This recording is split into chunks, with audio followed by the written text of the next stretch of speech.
আসসালামু আলাইকুম। আমরা আছি ব্ল্যাক সোলজার পোকার খামারে।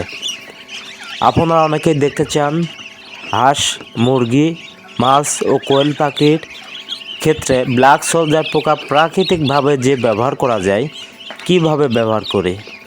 তো আমরা হাঁসের ক্ষেত্রে ডিরেক্ট হাউস থেকে উঠায়ে ব্ল্যাক সোলজার পোকাগুলা গামলাত করে বা প্লাস্টিকের বল বলে করে নিয়ে আসি হাঁসের সামনে দিয়ে দিই।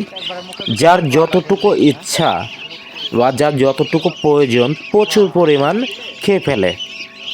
এতে করে হাঁসের ক্ষেত্রে, মাছের ক্ষেত্রে কোনো সমস্যা হয় না। তবে মুরগি আর কোয়েল পাখির ক্ষেত্রে নির্দিষ্ট একটা পার্সেন্টেজে রেখে খাওয়ানো লাগে। এই বিষয়গুলো শিখতে হলে অবশ্যই আমাদের খামার ভিজিট করবেন, পারলে একটা ট্রেনিং করবেন। ট্রেনিং করলে ব্ল্যাক সোলজার পোকা কিভাবে শীতেও উৎপাদন করা যায় হিউজ পরিমাণ, কিভাবে খাওয়ানো যায়, কোনটাকে কত পার্সেন্ট খাওয়াবেন, বিষয়গুলো বুঝতে পারবেন বা জানতে পারবেন। আমরা বিগত সময় প্রায় 5 বছর পূর্বে ব্ল্যাক সোলজার পোকা উৎপাদন শুরু করছি। আজ পর্যন্ত আমাদের খামারের পরিধি শুধু বেড়েই চলেছে, কারণ ব্ল্যাক সোলজার পোকা চাষে আমরা ইতিমধ্যে সাকসেস। এই পোকা উৎপাদন করে এই যে চীনা হাঁসের বাচ্চা দেখতে পাচ্ছেন, আমরা এই চীনা হাঁসের বাচ্চা বা চীনা হাঁস বা পিকিং স্টার 13 আছে এই যে সাইডে, এগুলাকে কি করে থাকি, খাইয়ে থাকি। পাশাপাশি কোয়েল পাখি, বেশ কিছু মুরগি, আরও বড় হাঁস আছে, এগুলাকে খাইয়ে থাকে। আমাদের ডেলি যে উৎপাদন প্রায় 300 কেজি প্লাস, এগুলা কিন্তু আমরা এখন টোটালেই হাঁস, মুরগি, মাছ, কোয়েল পাখির প্রাকৃতিক খাদ্য হিসাবে খাওয়াচ্ছি বা ব্যবহার করে থাকি। এই যে পোকাগুলা দেখতে পাচ্ছেন, পোকাগুলা গুণগত মান অনেক ভালো ফিডের তুলনায়, কারণ 1 কেজি ফিডের মধ্যে যে পরিমাণ প্রোটিন থাকে, ফিডের তুলনায় ব্ল্যাক সোলজার পোকার মধ্যে বা লার্ভার মধ্যে ওর চেয়ে অনেক বেশি প্রোটিন থাকে। এই জন্য হাঁস, মুরগি, মাছ বা কোয়েল পাখি দ্রুত বড় হয়ে যায়। আর দ্রুত বড় হলে পারে, যেহেতু উৎপাদন খরচও কম পোকার, কেজিতে 8 থেকে 10 টাকা, কোনো কোনো ক্ষেত্রে 12 টাকা উৎপাদন খরচ পড়ে। তো উৎপাদন করে আমরা এই যে রাজহাঁসও কিছু আছে, রাজহাঁস, চীনা হাঁস বা পিকিং স্টার 13 দেশি হাঁস, বিভিন্ন জায়গায় বিভিন্ন রকম হাঁস মুরগি আছে। আমরা কী করে এগুলাকে খাইয়ে থাকি, এবং এই হাঁস, মুরগি, মাছ প্রচুর পরিমাণ ব্ল্যাক সোলজার পোকা কোনো দিকে না তাকিয়ে যতক্ষণ প্রয়োজন খেয়ে ফেলে। সময় স্বল্পতার কারণে আমরা অনেক দিন যাবৎ আপনাদের সঠিক তথ্য বা ভিডিও দিতে পারি না। যেহেতু পাবনা ঈশ্বরদীতে শীত বেশি, প্রচুর পরিমাণ শীতের কারণে আজকে বাইরে বের হতে পারিনি।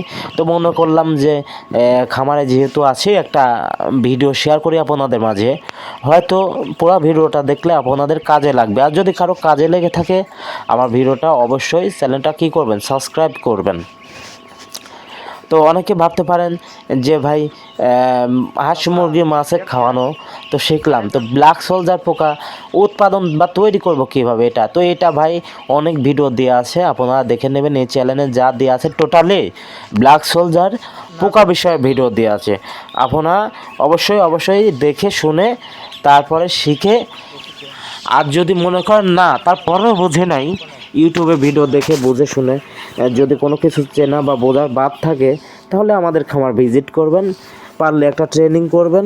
ট্রেনিং করে ব্ল্যাক সোলজার পোকা সর্বপ্রথম পোকা চাষ শুরু করবেন। কেউ যদি নতুন উদ্যোক্তা হন, হাঁস মুরগি চাষ বা পালন করতে চান, তাহলে আগে কি করবেন, এই যে এই ধরনের ব্ল্যাক সোলজার পোকা উৎপাদন শুরু করবেন। চাচা ওটা ঢেলে দেন, একদম ঢেলে দেন, হ্যাঁ একদম ঢেলে দেন, খাক দেখুক দর্শক বা আমার সাবস্ক্রাইবার যারা আছে, নতুন যারা দেখেন যে আমরা পোকাগুলা এই যে নিচে গামলা দিয়ে আছে, উপর থেকে ঢেলে দিচ্ছে, যেহেতু এখানে ঘেরা আছে ওই পাশে ব্ল্যাক সোলজার পোকার ফার্ম।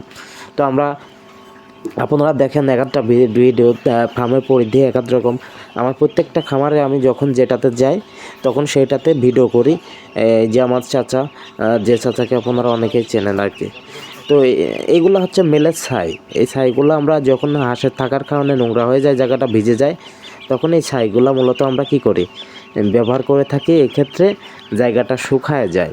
তবে একটা কথা মাথায় রাখবেন, কীভাবে জায়গা শুকাবেন, অনেকে তো উঠতেও শুকাইতে পারেন, ওটা আপনাদের ব্যাপার একান্তই। কিন্তু আমাদের খামারে যে হাঁস মুরগি মাছ বা কোয়েল পাখিগুলো পালন করা হয়, এই পাখিগুলা কি দ্রুত বড় হয়। আর দ্রুত বড় হওয়ার কারণ একটাই, যে আমাদের এই যে ব্ল্যাক সোলজার পোকার মধ্যে যেহেতু প্রচুর পরিমাণ প্রোটিন আছে, এই প্রোটিনযুক্ত খাবারের কারণে এই পোকা আপনার হাঁস মুরগি মাছগুলো দ্রুত বড় হয়। এগুলো হচ্ছে রাজহাঁসের বাচ্চা। এই রাজহাঁসের বাচ্চার বয়স অল্প দিন। এগুলাকে পোকা দিলে খাবে কি না, পোকা খাইতেই পারবে না, একদম ছোট বাচ্চা তো। মোটামুটি 12-14 দিন বয়স হলে পারে পোকা খাওয়ানো যায়, 10-12 দিন বয়সে। তো এগুলো বয়স একদমই কম ছিল। আপনারা যে স্কিনের লার্ভাগুলো দেখতে পাচ্ছেন, এইগুলাই কিন্তু 10-12 দিন বা 14 দিন বয়সের ব্ল্যাক সোলজারের লার্ভা। এই লার্ভাগুলোই আমরা কি করি, হারভেস্ট করে হাঁস মুরগি মাছের প্রাকৃতিক খাদ্য হিসাবে খাওয়াই থাকে। তো আপনারা অনেকে নতুন যারা আছেন জানতে চান যে কোন কোয়ালিটির মাদার পোকা নিয়ে ব্ল্যাক সোলজার চাষ শুরু করবেন, তো আপনাদের অবশ্যই আজকে মাদার পোকা দেখাবো এবং লাভকেসও দেখাবো। লাভকেসে আমরা কী ব্যবহার করছি, কীভাবে করছি।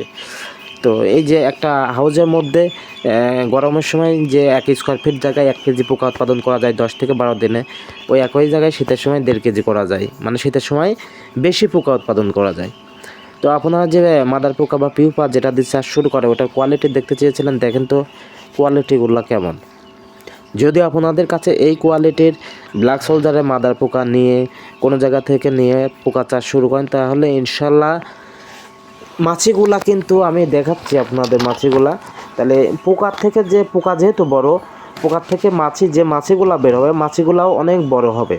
এই ক্ষেত্রে আপনারা কী করবেন, প্রচুর পরিমাণ ডিম পাবেন। আর ডিম পাইলে কিন্তু ব্ল্যাক সোলজার পোকা চাষে আপনি সাকসেস হতে পারবেন। তো আজকে প্রচণ্ড শীত, তারপরে এই যে লাভকেসে দেখেন একটা লাইট ব্যবহার করছি আমরা। এটা আপনারা আমার কাছে আসবেন, শিখে নেবেন আমাদের খামারে এসে। আর এই লাইটটা ব্যবহার করার কারণ হচ্ছে এই যে একটু তাপমাত্রা বাড়ানোর জন্য লাইটটা ব্যবহার করা হয়েছে। তো আর কথা না বাড়াই, সবাই ভালো থাকবেন। ভিডিওটা আজকের মতো এ পর্যন্তই। আল্লাহ হাফেজ।